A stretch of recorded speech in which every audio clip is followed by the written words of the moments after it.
Here again, Microsoft Flight Simulator. Martin Airlines flight. Here at the company, it's our priority to make sure that our customers have the best experience, the best quality of service possible. And we have made huge investments and leaps and bounds forward in the quality of our service today. We've got a brand new PC. We're running on pretty much full ultra graphics. I turned down a couple of things. I think shadows are on high instead of ultra, and there's a couple other things. But right now we're running at about 68 to 70 frames per second. So your boy's gonna upload this in 1440p, 60 FPS. It's gonna look like butter. I'm excited, and I figured since this is gonna be our most beautiful flight sim video yet, we could fly to the most beautiful place I've ever been on the entire planet, and that's Tahiti, Moorea, and Bora Bora. Oh, dude, I'm so excited. This is gonna look so good. So we're gonna go ahead and we're gonna release the parking brake. We're gonna give this thing a little bit of throttle, and we're gonna take off. So that's right. I have a completely brand new PC sitting on my desk right here next to me, just out of frame of you guys, and she's gorgeous. I've actually just posted a video on it yesterday, so if you guys haven't seen it, make sure you guys go check it out. I've done some testing here. It's done really well. You know, I think we could potentially do better. I'd like to be able to have Ultra on all settings and get well over 60 FPS. I think we might be able to do that when the 3090 releases later on this year. But let's not get into a bunch of graphics card and specs talk and stuff like that. We're going to put our flaps up. We're going to put our gear up. We are taking off here from Fligh International Airport, which is the airport on Tahiti. And we're going to take a nice little lap around the island. We're going to see what she has to offer. And then we're going to go off over to Moorea, which is over here. And then way beyond Moorea, probably an hour and a half or so away, maybe a little bit longer in this plane, is Bora Bora. Man, this brings back so many memories, dude. I remember flying in here. I remember like legitimately having tears in my eyes leaving. This was the best trip that Chelsea and I have ever taken. It is, I mean, I haven't seen every part of the world, but it is by far the most gorgeous part of the world that I have ever been in, and that I probably ever will. You know, I mean, Tahiti and especially like Bora Bora, that's known as one of the most beautiful places. It's like the top honeymoon destination, that sort of thing. So I'm excited to see kind of how it's portrayed here in this game. Excited to take it in this gorgeous 1440p. And see what we could do. Now, one thing, I don't know if you guys remember, if you guys ever watched the vlogs and stuff, one thing I said is like the main part of Tahiti, like Papeete, that's the main big capital city and stuff like that. That's where you fly into. That's where a lot of the hotels and stuff are. It's really not that pretty. Like, I mean, it's pretty, don't get me wrong. Like, look at the mountain back there in the background and stuff. But look at all these, like, industrial warehouses and stuff. I'm pretty sure this is the Marriott where we stay. No, Intercontinental. I'm pretty sure. I'm not 100% sure, but I know it was really close to the airport. But there's just like, I mean, a lot of this is very industry heavy. Like they have these giant shipping ports and there's these big container ships and stuff like that. So like the part of Tahiti that you fly into is really not that nice. You need to get out into the boonies to really see it. So this is Tahiti Nui right here. This is like the big Tahitian island, and then there's like this little crossover here, and then there's the little one. And the further out you get, this is where it gets, you know, a little bit more traditional, I guess you could say. Like it's a little more untouched. It's a little more how the island actually is. It's not a bunch of warehouses and industry and development and stuff like that. It's true Tahiti. And I didn't get the chance to go down here. When we went, we came back and we had a full day or like a full afternoon and then a night before we flew out the next morning. And I wanted to rent a car and drive around, but it was just going to kind of be a lot. We plan on going back someday, so we'll spend a little bit more time on the actual Tahiti island. But, I mean, we can go venture through it today here in Flight Sim, which is pretty awesome. Dude, this is so smooth. I'm switching the camera angles so much just because I can. I figured this would be a good kind of tester, feel it out type episode just to see how we can do. Obviously, I'm going to have to tweak settings and fine tune and adjust things.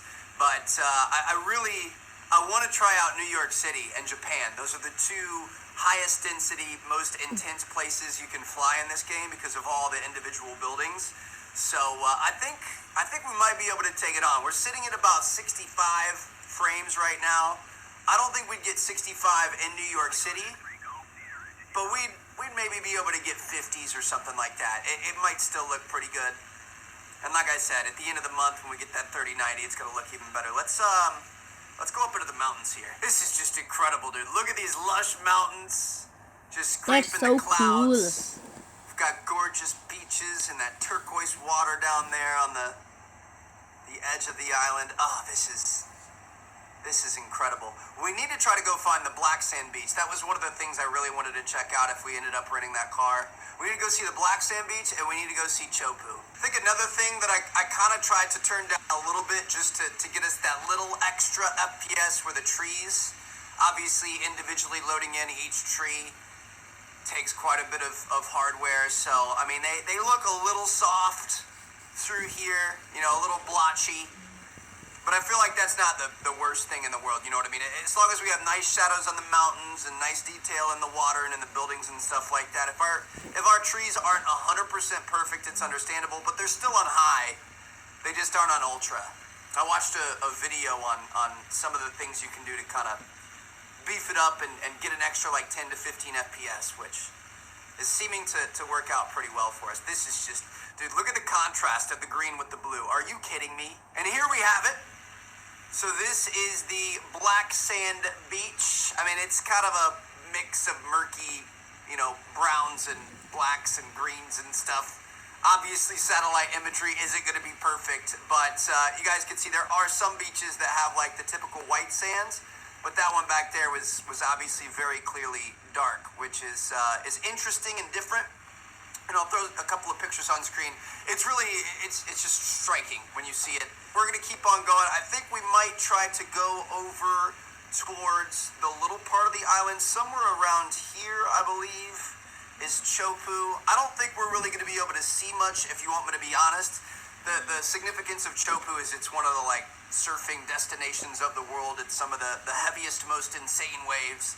And I figured it'd be kind of interesting to check it out. It's like a smaller Tahitian village, very quaint, but it gets a lot of traffic from like, you know, pro surfing and stuff like that. But I don't think we're actually going to be able to see any big breaking waves or anything. I don't think they've coded that in, so we might do a quick little flyby, but there's probably not a whole lot to see. Now, as we're on our way over there, I do have a couple of fun facts for you guys, of course. So this is the island of Tahiti. It's a part of the Tahitian Islands, and there are 118 islands that make up the Tahitian Islands.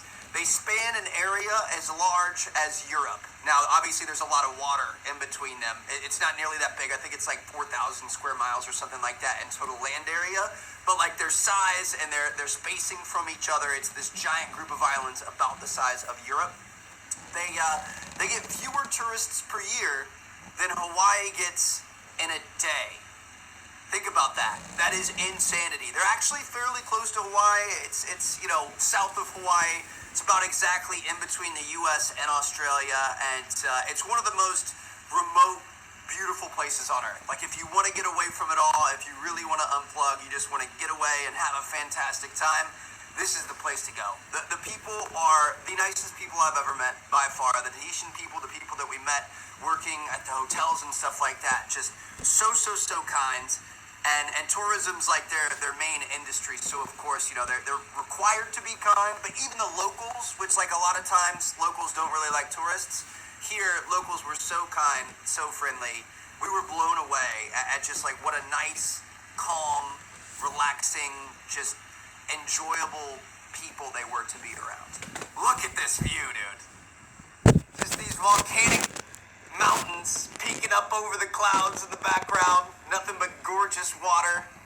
Perfect tropical climate and stuff like that. Oh, this is just, it's so beautiful. This is one of the most beautiful places on Earth. Now, there's a flower there called the tiare, which is like this white, beautiful tropical flower. It like grows locally in the region and stuff. I don't know if it's the official national flower or if it's just a flower that's commonly associated with Tahiti and with the Tahitian Islands, but it actually serves a purpose. So women will wear it in their ears, but depending on which ear you wear it in, it means something different. And I think Chelsea messed this up when we first went there.